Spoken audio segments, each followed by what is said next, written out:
sore semua, salam Waalaikumsalam sehat warahmatullahi selalu. wabarakatuh. Halo, Dr. Wita, Dr. Gatot. Ini kebetulan host lagi ada kendala, jadi saya dulu menggantikan, jadi supaya tidak terlalu panjang, waktu kita cuman sebentar.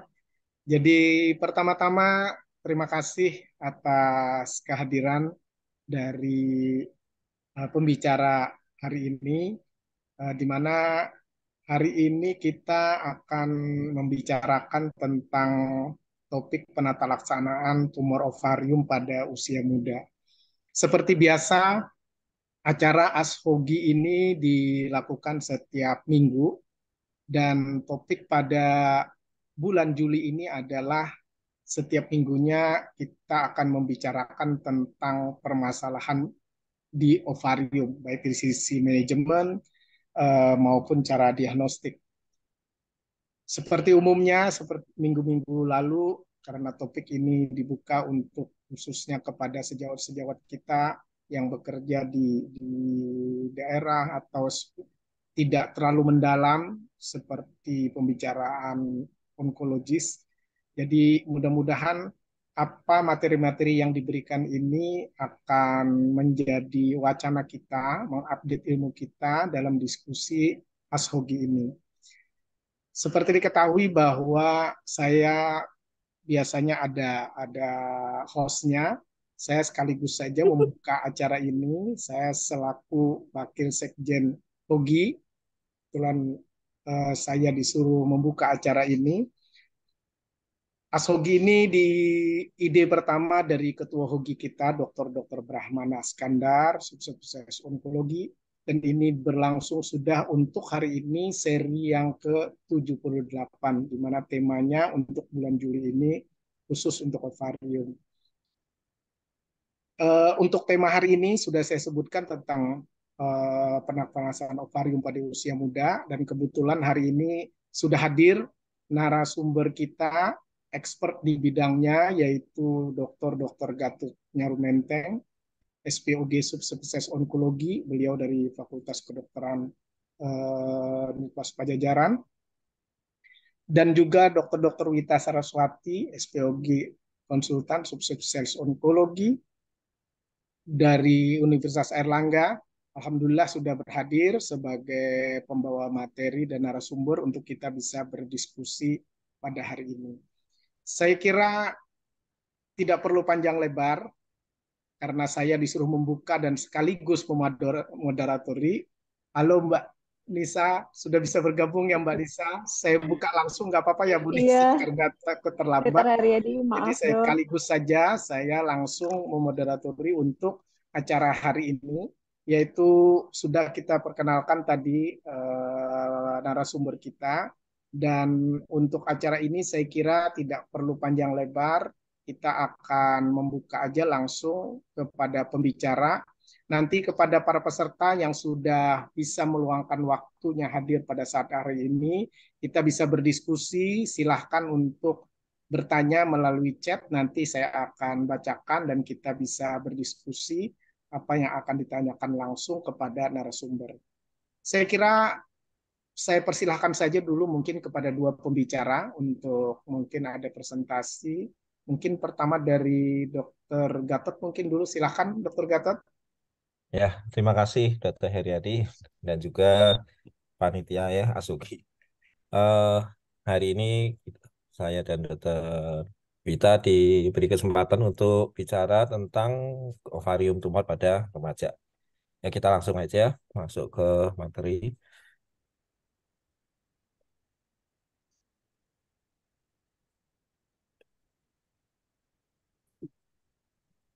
Ya, eh, ya, tumor ovarium pada wanita itu memang sudah sebenarnya sudah ada sejak ia masih dalam kandungan ya sampai menopause. Oleh karena itu kita pada pagi sore ini akan membicarakan tumor ovarium yang terjadi pada anak-anak ya. Ini saya bicara mulai dari infant, children sampai adolescent. Eh Sebentar, bentar ya. Ini menghalangi kemarin. Ya. kista ovarium pada fetus atau pada janin itu sudah mulai ada ya. Jadi kita lihat dengan ultrasound ya, terutama pada jangan ini ya seks laki-laki, jelasnya seks wanita. Kemudian ada gambaran kistik ya pada daerah abdomen ya. Itu kita harus curiga suatu kista ovarium ya. Nah, ini biasanya kista yang kecil ini kurang dari 2 cm itu tidak perlu diapa-apain ya. Ini merupakan simple kyst. Oleh karena itu tidak perlu ada penanganan khusus.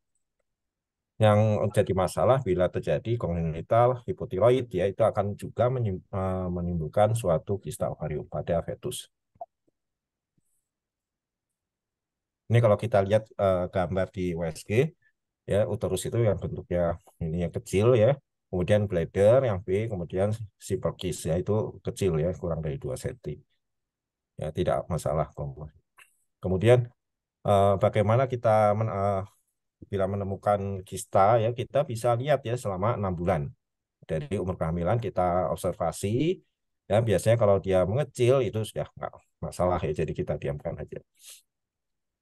Kemudian pada neonatus pada bayi yang baru lahir kita juga bisa menemukan suatu kista eh, sampai umur 6 bulan ya biasanya ini juga karena masalah hormon oleh karena itu kita memberikan atau melakukan pemeriksaan setiap sebulan sekali sampai kista itu mengecil apabila dia membesar dan dia merupakan sifat sipokis itu memang bisa dilakukan aspirasi ya pada kista tersebut karena ini bukan keganasan jadi masih memungkinkan untuk dilakukan apa aspirasi sedangkan bila dia kistanya kompleks ya kemudian terdapat bagian padat, ya kemungkinan dia ganas dengan ciri ya membesar, kemudian cepat membesar, kemudian eh, kalau Dopplernya positif ya kita melakukan operasi segera ya dan persisten dalam waktu 4-6 bulan. Ya ini kita jadi semua masa itu ya untuk anak-anak atau infan atau neonatus kita observasi dulu ya sampai sekitar 4 bulan 6 bulan. Kalau dia mengecil sudah tidak perlu diapa-apakan. Nah, bagaimana kalau yang koptosis sama malignant ya, itu memang pada anak-anak sering terjadi ya keganasan ya. Jadi kita harus hati-hati ya. Jadi melakukan USG lebih baik kita pakai transvaginal ultrasound ya. Kemudian torsi ya, karena torsi itu juga eh, menimbulkan masalah ya. Kalau kita torsi kemudian kita angkat ovarium unilateral itu habis ya nanti eh, hormonnya dia ya cepat menopause dini.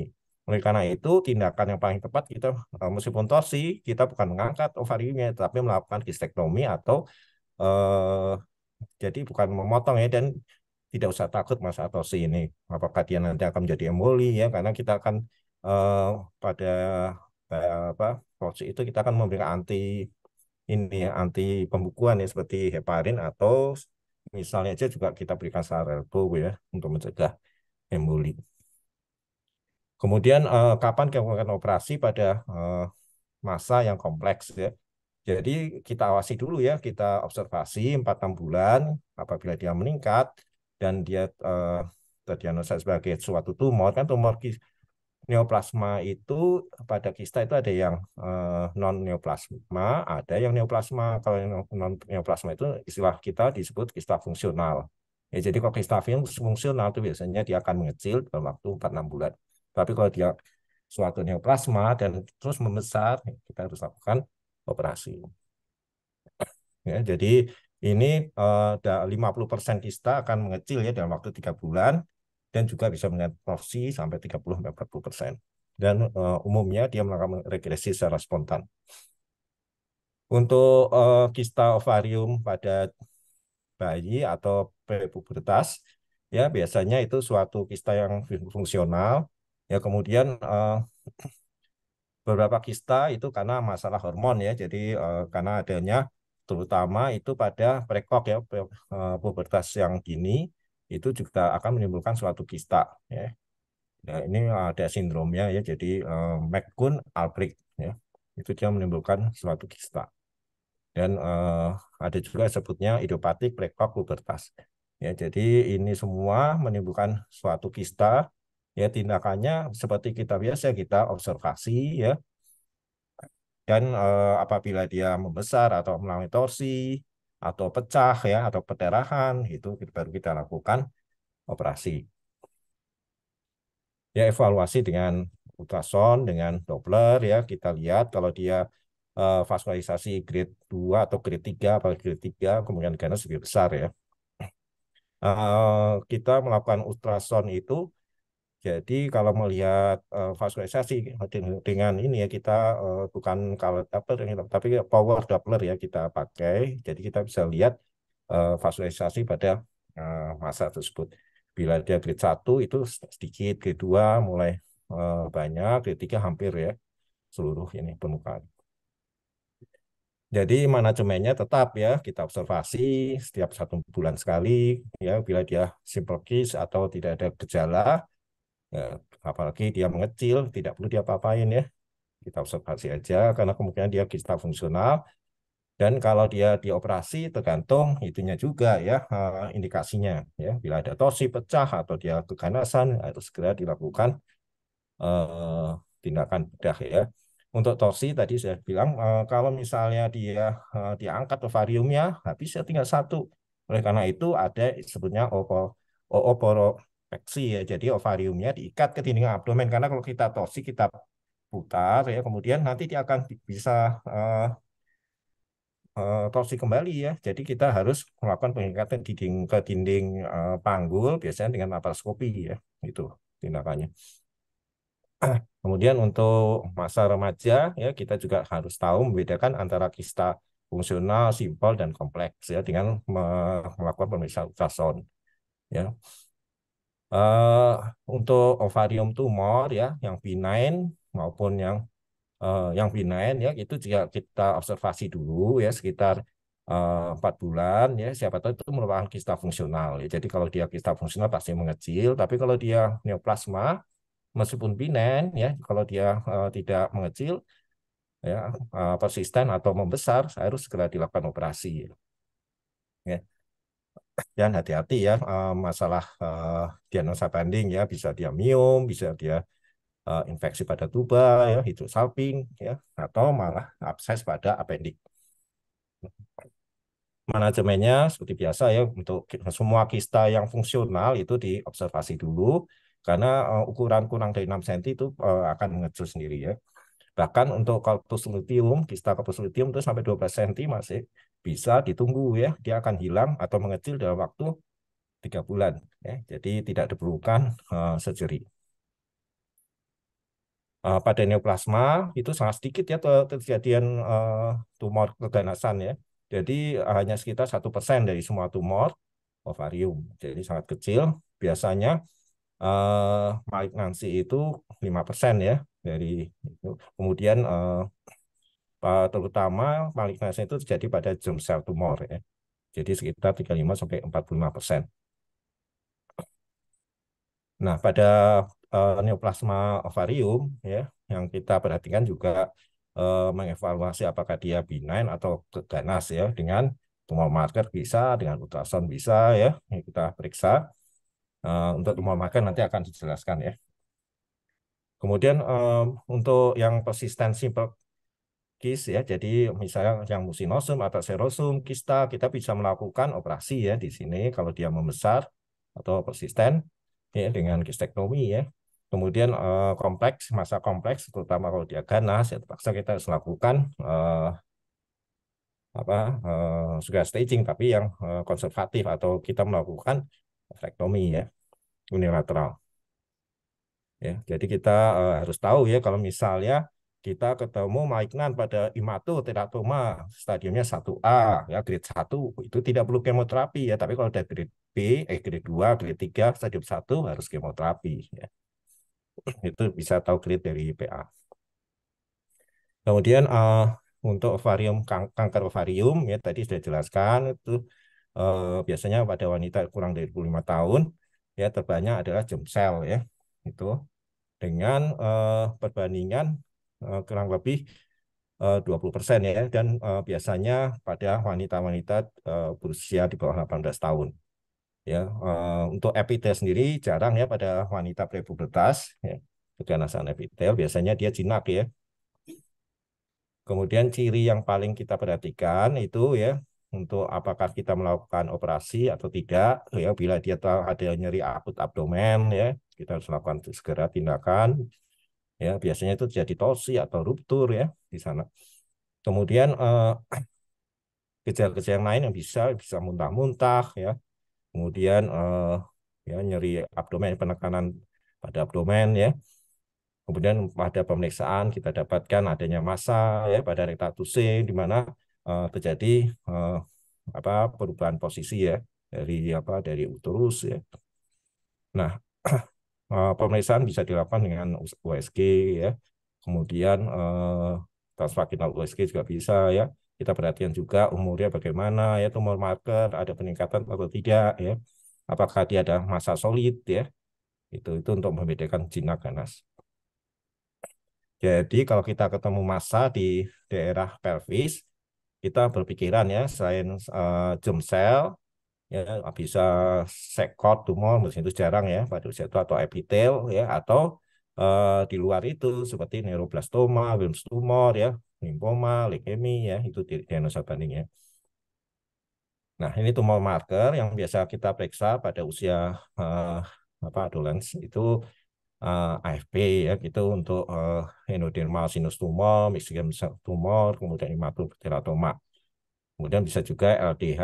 Nah, ini kalau kita tidak tahu ya, ini masanya apa nih? Kita periksanya ya kita periksa semua ya, AFP, LDH, ya CA125, tapi CA125 itu biasanya untuk epitel jelas itu ya. Kalau dia kistik gambarannya lebih dominan kistik daripada solidnya, itu pasti dia apa?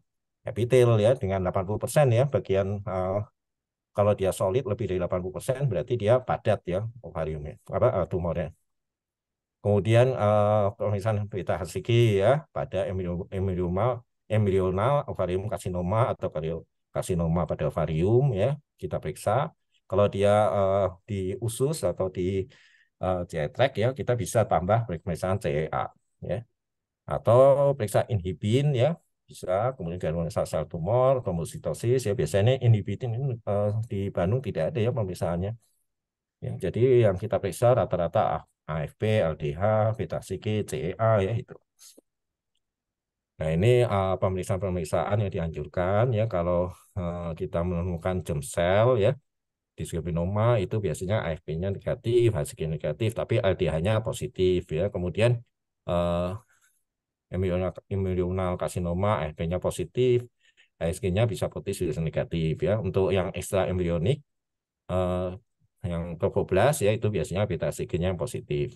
Yogsek itu AFP-nya yang positif ya. Kemudian untuk yang embrionik yang teratoma ya, yang imatur itu yang matur biasanya negatif semua, tapi yang imatur AFP-nya bisa positif. Nah, ini juga ada juga yang kita melakukan pemeriksaan pada juvenile colorectal tumor ya. Itu tumor markernya inhibin estradiol ya. Itu atau estrogen bila ada perdarahan. Kemudian TK sel tumor itu biasanya testosteron ya. Nah, tapi ini jarang sekali ya kita lakukan kecuali kalau misalnya dia ada tanda-tanda virilisasi ya. Jadi misalnya eh berbulu ya, kemudian apa payudara tidak berkembang ya kita bisa melakukan pemeriksaan itu. Ya, preoperatif pada tumor marker yang tadi saya sebutkan itu kalau kita menemukan tumor padat, kita bisa melakukan pemeriksaan AFP, LDH, beta CG, inhibin ya. Tapi kalau estradiol ya atau testosteron bila ada terfilisasi, tapi kalau dia epitel jenisnya lakukan pemeriksaan satu aja cukup ya, CA125 ya. Ya, epitel itu tadi yang saya sebut ya, bagian dominannya kistik ya. Ya, kemudian solid massa ya pada tumor yang solid, ovarium solid itu ya kita berpikiran bahwa itu merupakan selain epitel ya, selain epitel. Jadi kemungkinannya adalah terbanyak ada germ cell ya. Kemudian pendekatan itu operasi yaitu secara konservatif aja, misalnya dengan unilateral expo, kemudian atau melakukan kistektomi ya, tergantung jenis tumor ya.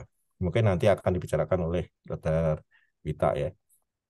Ya, yang perlu diingat bahwa lebih dari 90% massa di ovarium itu adalah jinak ya. Itu kita penting ya 90% lebih ya.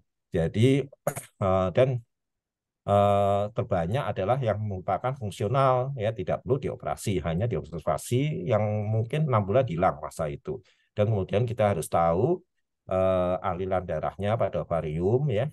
Jadi kalau misalnya grade 3, kemungkinan keganasan lebih besar. Atau kalau tidak ada aliran, ya kemungkinan juga bisa ada torsi di sana ya. Jadi kita harus menyelamatkan segera ya, melakukan operasi kalau terjadi torsi. Ya, ya kemudian untuk menghindarkan pengangkatan ovarium, kita melakukan penyikatan ya operasinya ke daerah dinding panggul. Itu kalau terjadi, meskipun ini kejadian ini sangat jarang ya pada anak kecil ya, tapi kita harus tahu ya jangan melakukan ovarektomi secara rutin ya pada kista torsi. Ya, itu yang paling penting. Saya kira dari saya cukup, Dr. Haryadi. Saya kembalikan ke Mas Gatot. Terima kasih. Terima kasih Dokter Gatot atas presentasinya. Jadi seperti tadi judulnya, ini ada tumor ovarium di usia muda. Biasanya kita akan kebingungan nih antara masalah fertility, kemungkinan untuk hamil, tapi di sisi lain, kok ini tumor ganas atau tidak. Nanti manajemennya yang mungkin kita diskusikan, nanti silahkan kalau ingin bertanya melalui chat di sini, nanti ditulis saja, nanti akan saya tanyakan langsung. Saya persilahkan kepada Dokter Wita, mungkin kalau ada tambahan Dokter Wita. Baik, terima kasih Dokter Haryadi, Dokter Gatot, sudah banyak yang disampaikan Dokter Gatot gitu ya. Saya mungkin sedikit saja, mungkin intinya saja atau ya highlight saja gitu ya. Mohon izin untuk share. Jadi sebenarnya kenapa sih kok perlu dibahas khusus ya tumor ovarium pada usia muda? Jadi seperti kata Dokter Haryadi tadi ya, kita lihat tumor tapi usianya masih muda, itu di mana fertility-nya masih sangat dibutuhkan. Batasan usia muda juga beda-beda ya dok. Jadi tidak ada usia yang oh ini termasuk usia muda, kemudian manajemennya beda. Tapi kalau di Surabaya kita biasanya batasannya 30 tahun dok. Gitu ya, karena diharapkan 30 tahun itu orang masih menginginkan fungsi fertilitasnya itu. Kenapa sih kok jadi ruwet banget gitu? Saya mencoba highlight dari yang Dokter Gatot tadi, sudah lengkap banget gitu. Sebenarnya manajemen tumor ovarium pada usia muda itu sangat tergantung. Tadi Dokter Gatot juga sudah menyampaikan klinisnya, kemudian tumor marker. Saya tulis plus minus karena kadang-kadang tumor marker itu tidak di semua fasilitas bisa seperti yang selengkap yang diutarakan Dokter Gatot itu ya. Tumor marker yang mana yang akan kita pilih itu tergantung juga temuan klinis dan tampilan USG-nya. Karena usia muda itu range-nya luas, mulai dari infant tadi ya, neonatus, infant, adolescent, kemudian hingga remaja muda, itu kadang-kadang kasus itu ditangani oleh teman pediatri gitu ya. Kalau sudah di atas 18 baru ditangani oleh obgyn atau ginekolog gitu, karena batasnya menurut WHO itu anak 18 tahun ya dokter dari Dokter Gatot. Bahkan ada kemudian yang ke bedah anak gitu. Takutnya kalau masuk di bedah anak, kadang-kadang mereka tidak mikir fertilitasnya ya, fertilitasnya atau fungsi reproduksi atau hormonnya. Jadi kadang-kadang terus tahu-tahu sudah diangkat itu aja. Celakanya lagi kalau bilateral. Ternyata setelah PA-nya jadinya benign gitu kan ya. Kasihan juga ya. Jadi penting banget juga baik pasien atau orang tuanya harus diedukasi seperti kata Dokter Gatot tadi tentang gejala torsi, karena torsi ini merupakan kondisi yang darurat. Jadi seperti kata Dokter Gatot tadi, kalau itu mendadak nyeri, kemudian kadang-kadang ada mual, muntah, kadang-kadang disertai demam gitu, kita curiga torsi karena itu kondisi darurat begitu ya. Jadi harus dikenali sehingga memerlukan tindakan segera. Tapi pada prinsipnya sering kali adalah ini yang sering datang ke kita itu ya Dokter Gatot ya, ternyata hanya kista folikel atau kista fungsional, corpus luteum kalau misalnya hamil gitu ya kadang-kadang, atau ya prinsipnya jinak lah. Biasanya kita masih observasi atau bisa juga diberikan pil kontrasepsi kombinasi gitu kalau kurang dari 6 cm dan simple, gambaran simple tadi sudah disampaikan oleh Dokter Gatot ya. Unilokuler, dindingnya tipis, tidak ada papil, tidak ada asites gitu ya. Biasanya kita dan tanpa gejala gitu kita observasi aja atau bisa diberi pil KB kombinasi. Bila persisten atau tambah besar atau kemudian ada gejala baru kita melakukan intervensi. Intervensi biasanya sih laparoskopi, histektomi atau bahkan cuma aspirasi. Paling sering torsi itu kalau ukurannya nanggung gitu ya, kecil banget tidak akan torsi, kalau besar banget juga tidak akan torsi karena untuk torsi tidak ada tempatnya gitu ya. Biasanya yang tanggung antara 8 sampai 10 15 cm itu masih mungkin torsi dan biasanya cukup dengan di untwisted seperti kata dokter, di puntirannya dibalik begitu ya. Kemudian ada tekniknya kalau misalnya supaya nggak twisted lagi. Atau kemudian perdarahan, ruptur, misalnya pada pertengahan siklus kadang-kadang pada saat ovulasi itu juga pecah, kadang-kadang juga hanya observasi aja. Nah, perlunya pembedahan itu tergantung vital sign, apakah ada eh, gangguan vital, nadi, tensi, kemudian HB-nya menurun. Nah, baru kita melakukan pembedahan. Sebenarnya apa sih yang jadi masalah pada usia muda atau usia reproduksi itu adalah kalau kita curiganya malignansi, kalau dugaan keganasan, itu prinsipnya adalah pembedahan. Ukurannya berapapun mestinya pembedahan gitu. Cuman, nah kita jadi mengenal adanya pembedahan konservatif. Apa yang disebut pembedahan konservatif adalah mempertahankan uterus dan ovarium yang kontralateral. Dan itu satu aja syaratnya, pasien masih ingin hamil lagi. Kemudian pertanyaan berikutnya adalah apakah masih perlu VC durante operasi gitu ya? Tidak semua fasilitas kesehatan punya fasilitas VC ini. Mungkin itu jadi bahan diskusi, Dokter Haryadi. Saya singkat aja, supaya nanti diskusinya bisa lebih panjang begitu ya. Terima kasih.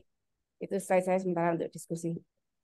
Terima kasih Dr. Wita, Dr. Gatot yang sudah menyampaikan beberapa hal yang memang usia muda ini buat pasien jadi kendala, dan bagi sejawat-sejawat kita yang ada di daerah mungkin kadang-kadang susah mengirim, susah mendiagnostik, apalagi tadi sudah diberitahu tumor marker kadang-kadang tidak mempunyai fasilitas.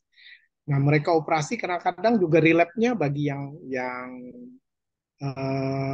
jarum sel cepat sekali.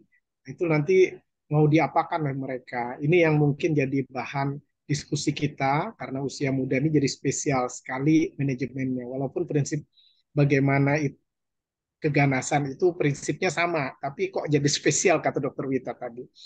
Ini ada satu pertanyaan dulu dari uh, sejawat yang hadir. Ini pertanyaannya adalah bagaimana gambaran USG color Doppler pada kasus keganasan ovarium. Ini pertanyaan secara garis besar, tidak dikhususkan pada usia muda saya kira. Mungkin saya persilahkan kepada Dokter Gatot atau Dokter Wita yang menjawab dulu, silahkan.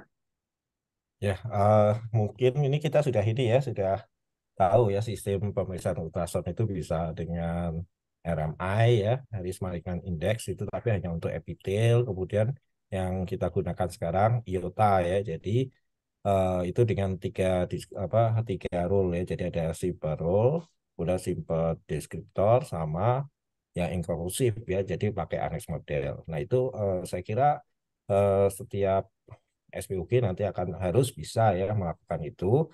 Untuk vaskularisasi ya, jadi kita tidak sudah di onkologi ini kita sudah meninggalkan atau mengurangi ya penggunaan color Doppler ya, karena kesalahannya sangat besar. Oleh karena itu dulu kan kalau dia color Dopplernya skornya 0,3 ya, kurang dari itu ya, jadi akan terjadi keganasan. Tapi sekarang kita hanya lihat vaskularisasi.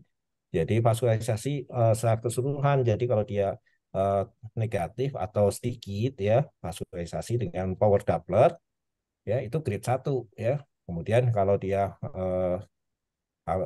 seperempatnya muncul ya tanda-tanda vaskularisasi itu grade 2. Tapi kalau banyak ya itu grade 3. Nah, yang disebut ganas itu pada IOTA itu grade 3 ya. Jadi itu ada skornya grade 3 ya, malignan ya. Nomor kalau nggak salah nomor 4 atau 3 itu malignannya pada simple descriptor.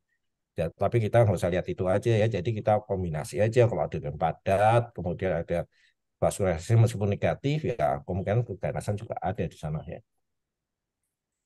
Ya itu penjelasan mungkin ada Baik, tambah lagi. Gitu. terima kasih dokter. Mungkin bisa ditambahkan Dokter Wita.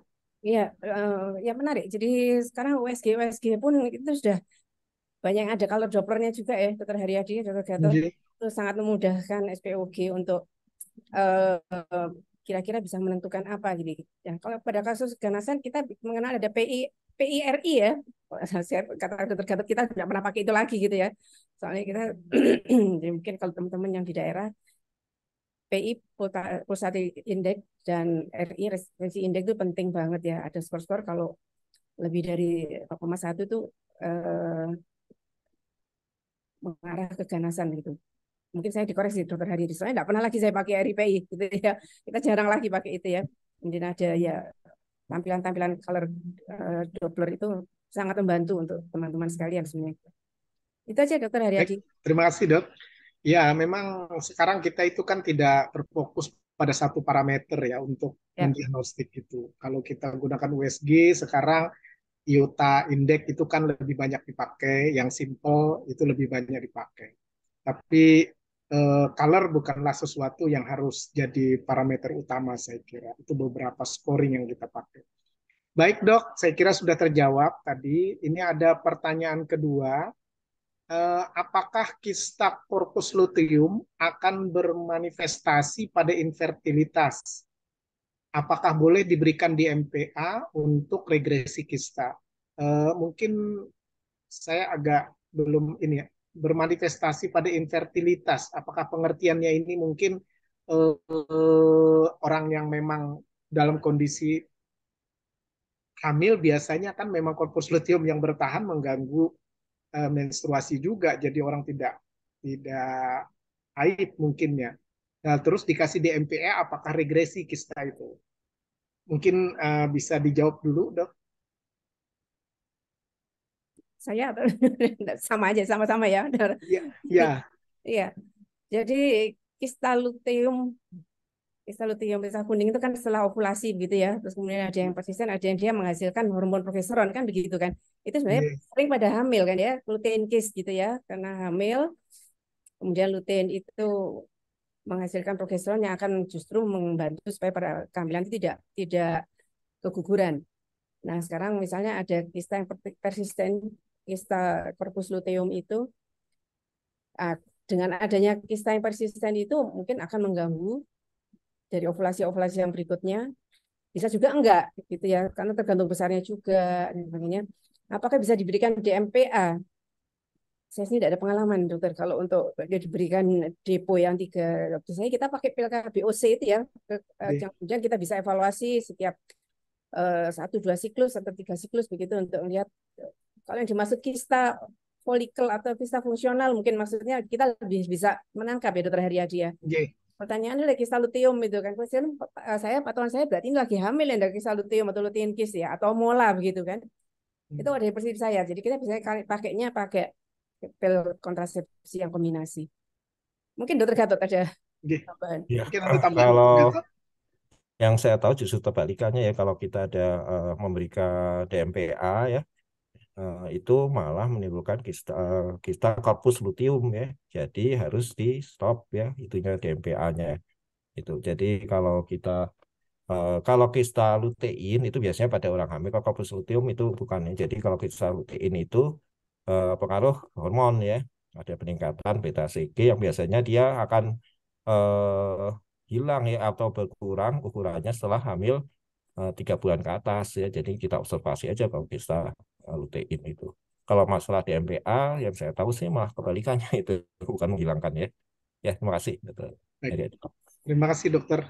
Ya memang pertanyaannya masalah infertilitas ya. Jadi memang kalau dihubungkan dengan tumor, saya juga berpikir tadi kita memberikan DMPA itu kalau dia tidak lebih banyak ovulasi, salah satu ovulasi itu kan meningkatkan resiko untuk terjadi kanker. Artinya kalau lebih ditenangkan mungkin lebih diam, tapi pengertian regresi ini mungkin fungsional tadi yang disebutkan dokter Wita. Baik dok, saya kira terjawab saja sudah. Ini ada 2 pertanyaan lagi, tapi saya lihat hampir sama pertanyaannya. Pertama, untuk deteksi dini tumor ovarium pada vaskes layanan primer menggunakan apa ya dok? Dan yang kedua, apakah pemeriksaan CA125 itu bisa memastikan CA ovarium? Kista ovarium ukuran berapa yang harus diangkat? Terima kasih. Jadi pertanyaannya tentang tumor marker dok untuk memastikan CA ovarium dan di mana ada, apakah ada di layanan primer. Saya persilahkan dokter Gatot mungkin dok.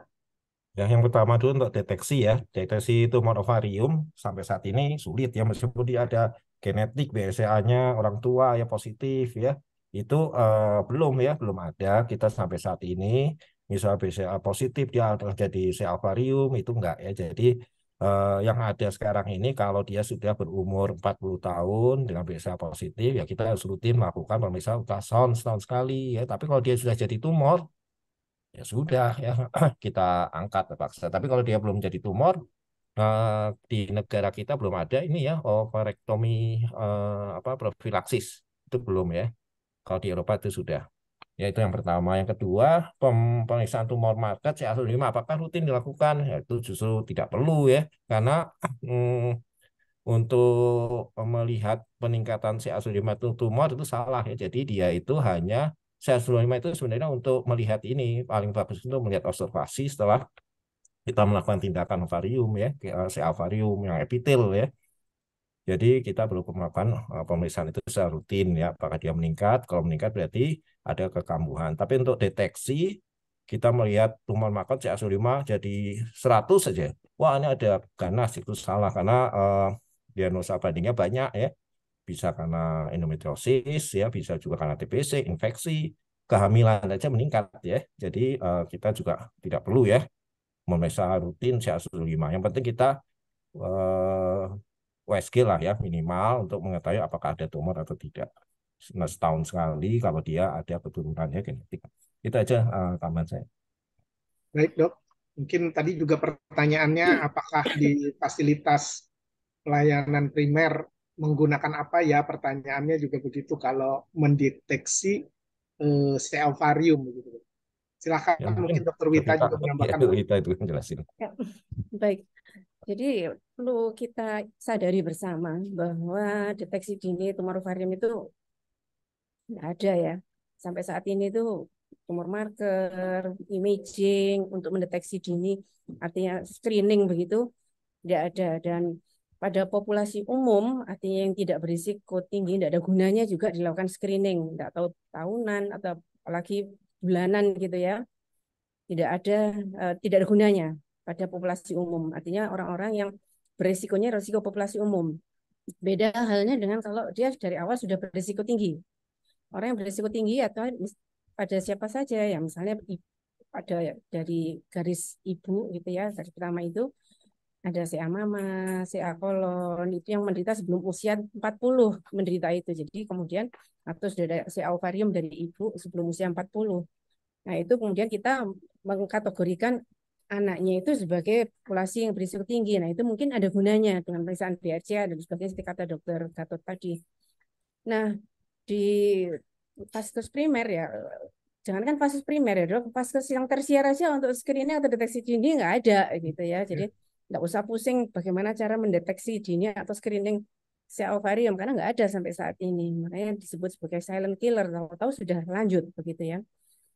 Nah, CA125 sudah dijelaskan oleh dokter Gatot tadi tidak sebagai patokan. Jangan hanya berpatokan pada CA125 karena CA125 itu tidak spesifik gitu ya. Dia memang sensitif tapi tidak spesifik. Orang hamil CA125-nya tinggi gitu ya. Kemudian orang menstruasi CA125-nya juga meningkat gitu ya. Keganasan di tempat lain misalnya keganasan di paru, tumor mediastinum, terus pleuritis, itu CA125 juga tinggi. Seringkali kita juga tertipu dengan pasien TB peritoneum. CA125-nya bisa ribuan, gitu ya. Jadi kita nggak bisa patokan dengan CA125 saja. CA125 itu peningkatannya bermakna kalau kata dokter Gatot tadi untuk follow up. Kalau sebelumnya dia CA125-nya tinggi, kemudian dilakukan operasi untuk lihat apakah ada kekambuhan, baru CA125 itu bermakna secara klinis. Itu mungkin ya dokter Hadiah yang bisa saya tambahkan, Baik, dokter Gatot. baik. Terima kasih. Jadi memang di fasilitas primer kita ini selalu kendala. Ini berlanjut juga kepada pertanyaan berikutnya ini, Dok. Jadi apakah pemeriksaan CA125 itu sudah bisa memastikan CA ovarium? Tadi sebenarnya sudah terjawab, artinya bukan sesuatu yang spesifik.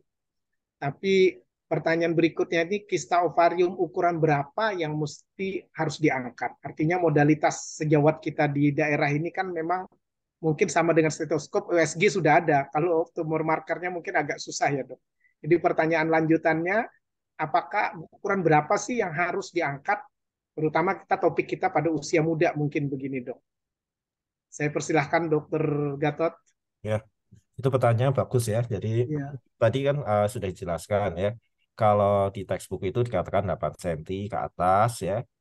Ya, meskipun dia jinak ya, itu langsung diangkat ya. Atau kalau di tergantung protapnya masing-masing ya. Kalau di RSI 6 cm ya. Tapi ada kecualinya ya. Jadi kalau dia ukurannya kecil ya, kita harus observasi dulu ya sampai 4 bulan apakah dia persisten atau membesar ya. Kalau dia persisten atau membesar baru diangkat ya kistanya. Dan yang kedua, kalau terjadi akut abdomen ya misalnya ruptur, kemudian terjadi perdarahan ya, kemudian atau torsi ya kita lakukan tindakan ya kalau dia kecil ya. Yang ketiga keganasan ya jelas ya kalau keganasan langsung kita operasi. Ya jadi nggak usah khawatir kalau kita menemukan kista yang simpel ya unimokuler ya kita observasi aja dulu ya dindingnya tipis tapi kan agak susah itu. Jadi kita observasi 4 bulan ya dilihat kalau dia berkembang membesar baru lakukan tindakan. Tapi dia mengecil berarti dia kemungkinan besar adalah kista fungsional. Itu aja intinya. Terima kasih dari adik.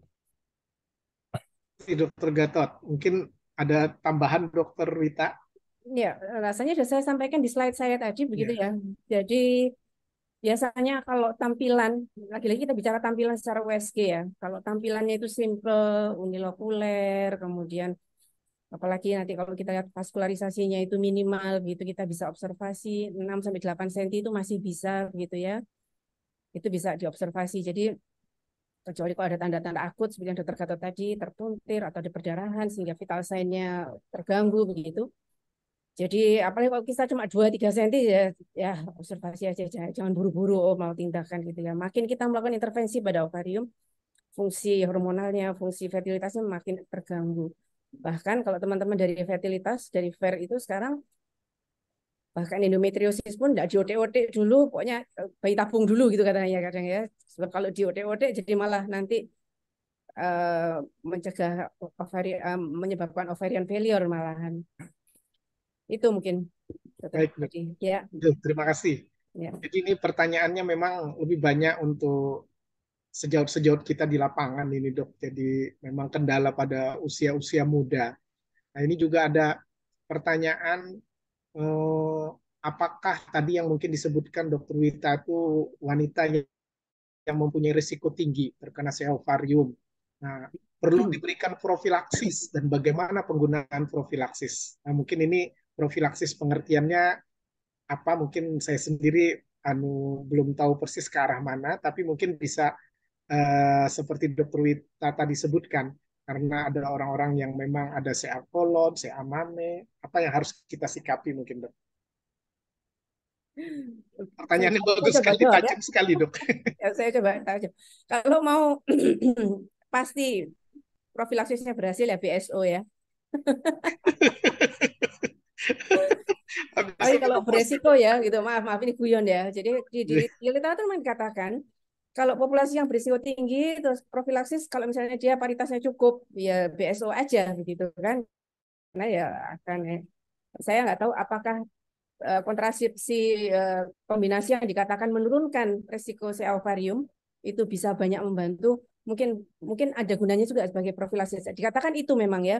Jadi profilaksisnya utama kalau memang tidak diperlukan lagi fungsi fertilitasnya BSO itu yang pertama. Kemudian yang kedua adalah ditekan ovulasinya dengan oral kontrasepsi gitu. Dan salah satu lagi kalau itu legal tubas legal tubal ligasi ya MOW diikat itu juga menurunkan resiko sel ovarium. Jadi kalau misalnya pada orang-orang yang berisiko tinggi untuk sel ovarium gitu, kalau dia habis melahirkan gitu, pilihannya dilakukan sterilisasi MOW itu bisa menurunkan risikonya. Tapi ya yang paling utama ya BSO tentu saja ya. Itu mungkin mungkin itu Dokter Haryadi. Terima kasih, Dok. Mungkin saya kira terjawab. Karena ini banyak pertanyaan, saya sambung saja langsung, Dok.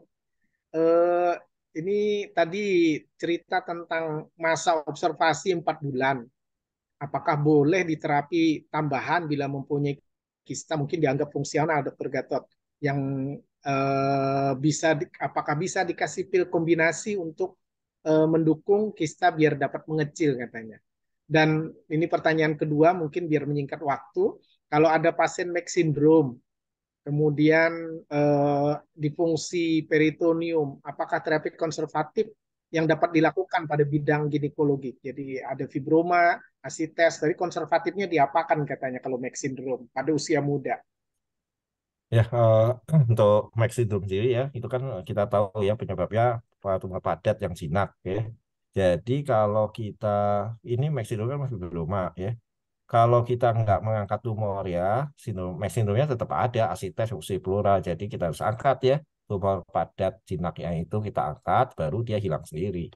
Ya saya kira itu kalau kita melakukan fungsi ya fusi pleural, fungsi asites ya tumornya masih ada, timbul lagi. Ya, jadi kita harus angkat. Kemudian yang pertama pertanyaannya lupa lagi ya. Diobservasi 4 bulan, kista Oh fungsional ya, mungkin 6 jadi 7 tadi cm. Dokter Wita sudah menjelaskan ya. Jadi kisah fungsional itu ya bisa diobservasi tanpa obat bisa ya. 4 bulan dia akan mengecil sendiri ya. Atau kalau kita ingin pastinya lebih cepat ya berikan pil kombinasi oral itu ya. Ya saya kira itu aja. Terima kasih. Oke, jadi sudah terjawab ya. Saya kira boleh diberikan pil kombinasi untuk ada kista yang masih dalam observasi. Kemudian ini ada pertanyaan lagi tentang apa pada pasien hamil dengan kista, kapan kita melakukan tindakan pada usia kehamilan yang keberapa boleh kita lakukan tindakan? Mungkin pengertiannya operasi ya dok mungkin. Ya, Mungkin dokter apa Wita, mungkin dok manajemen Dokter Wita. manajemennya. Ya, ya. Kista pada hamil itu kita harus benar-benar anu ya teliti atau benar-benar mengkritisi ya, karena jangan-jangan itu kista luteum yang memang justru kita butuhkan gitu ya. Kista luteum itu kadang-kadang bisa sangat besar, bisa begitu ya. Tapi justru pada usia kehamilan 2-3 bulan, seperti kata Dokter Haryadi dan Dokter Gatot tadi, itu justru diperlukan gitu ya, karena dia asupan progesteronnya dari situ. Kecuali kalau hamilnya di atas 3 bulan, kemudian mengganggu ya, sehingga terus jadi pasien jadi sesak, bisa mungkin dilakukan fungsi atau kistektomi setelah kita tenangkan uterusnya supaya tidak terjadi persalinan prematurus begitu ya.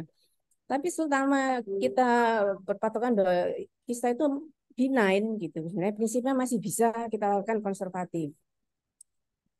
Kecuali kalau gejalanya sangat mengganggu. Jadi tidak ada ukuran pasti bahwa kalau misalnya ukuran 8 cm harus di kistektomi atau unis lateral saphenopectomy. Selama kita itu benign, kita hanya memperhatikan tanda-tanda jangan-jangan nanti torsi begitu, karena kan semakin besar uterus, kemudian apalagi kalau kisahnya itu mobile gitu jadi bisa torsi. Jadi masih pada tempatnya untuk observasi saja, kecuali kalau memang ada karakteristik malignan baik USG, tumor marker dan sebagainya, tapi jangan berpatokan pada CA125 ya. Seperti saya bilang tadi, pada kehamilan CA125-nya meningkat juga, walaupun slide aja enggak nyata banget begitu. Itu mungkin Dokter Haryadi. Baik.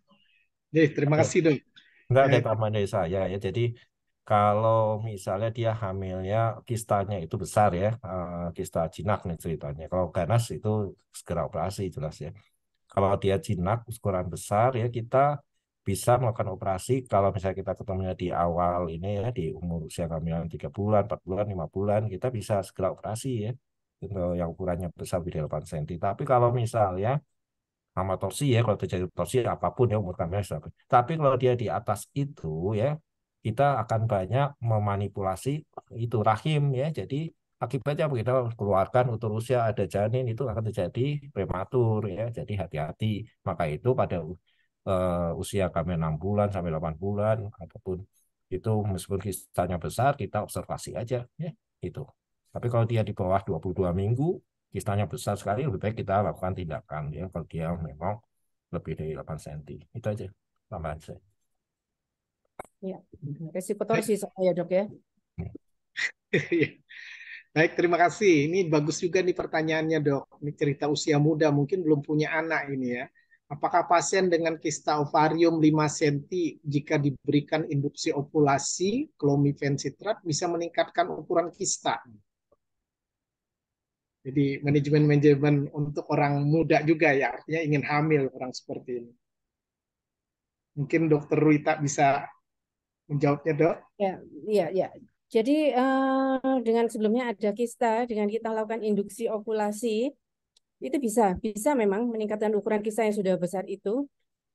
Eh, saya cenderung observasi ya, atau ya ukuran 5 cm itu jangan keburu diinduksi ovulasi sebab nanti ada ovarian itu ya, overstimulasi itu ya kalau misalnya jadi OHSS itu ya.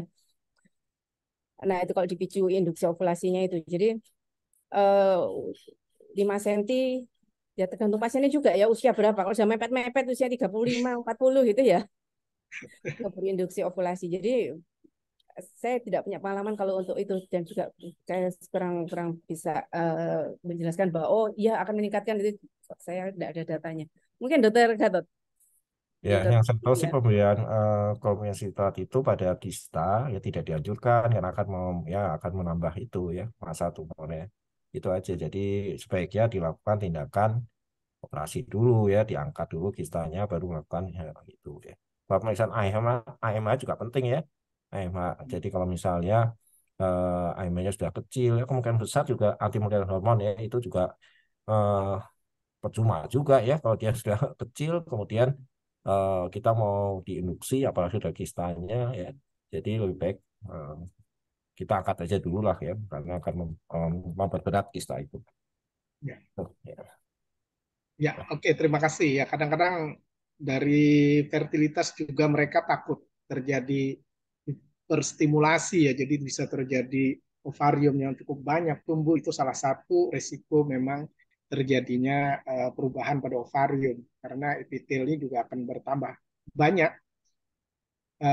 Mungkin ini waktu kita memang tinggal 5 menit, tapi ada satu pertanyaan lagi. Ini saya kira eh, jika ada wanita muda mengalami dismenor, kemudian USG-nya terdapat kista kurang dari 6 cm, terapi yang bisa diberikan kepada pasien apa ya kan? Jadi dismenor penyebabnya memang tidak disebutkan, tapi mau diapakan pasien seperti ini di usia muda?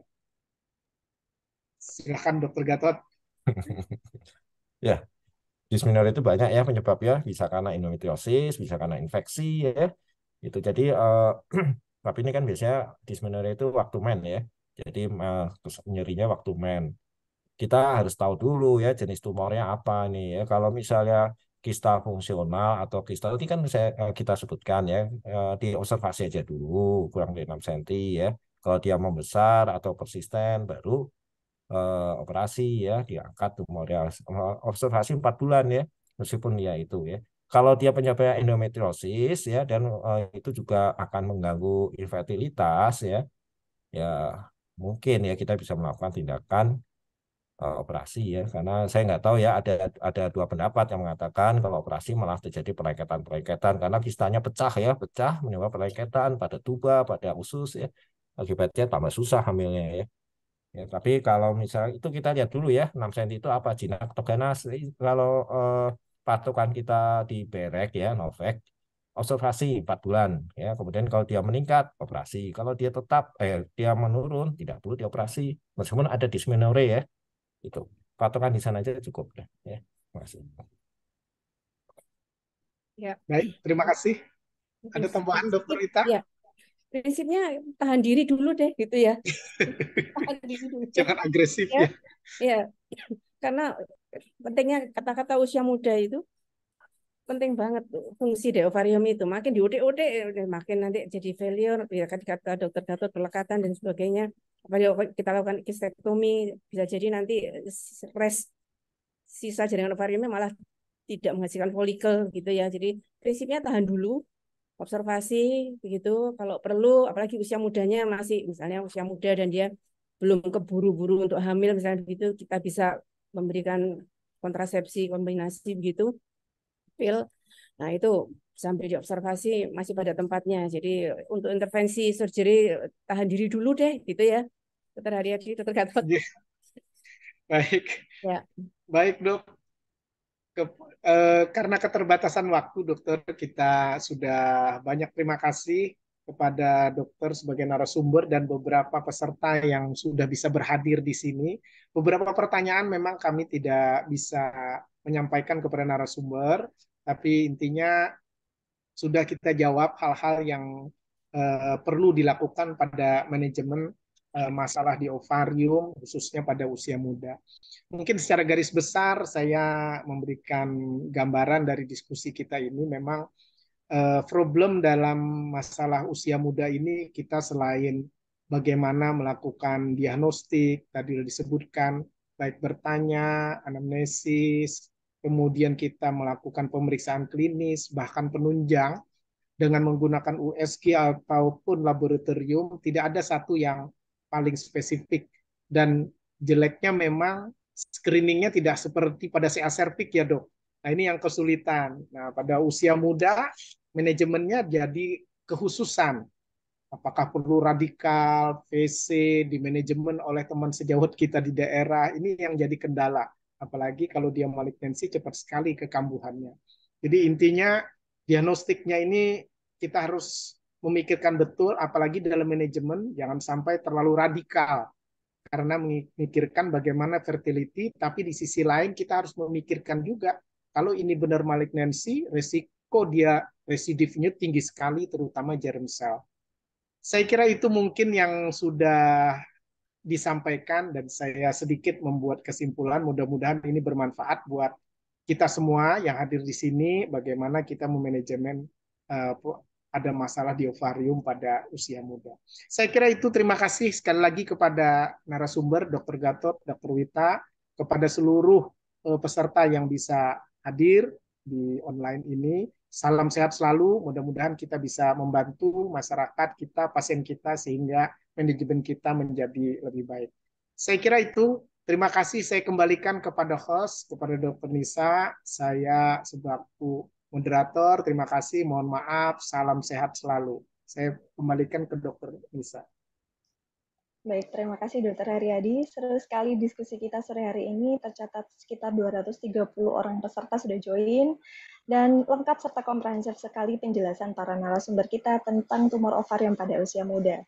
Mohon maaf tadi di awal acara saya sempat terlempar, dan terima kasih banyak Dr. Haryadi sudah membantu. Terima kasih kami ucapkan kepada seluruh narasumber dan moderator kita atas waktu dan sedekah ilmunya sore hari ini, Dr. Gatot, Dr. Wita, Dr. Haryadi.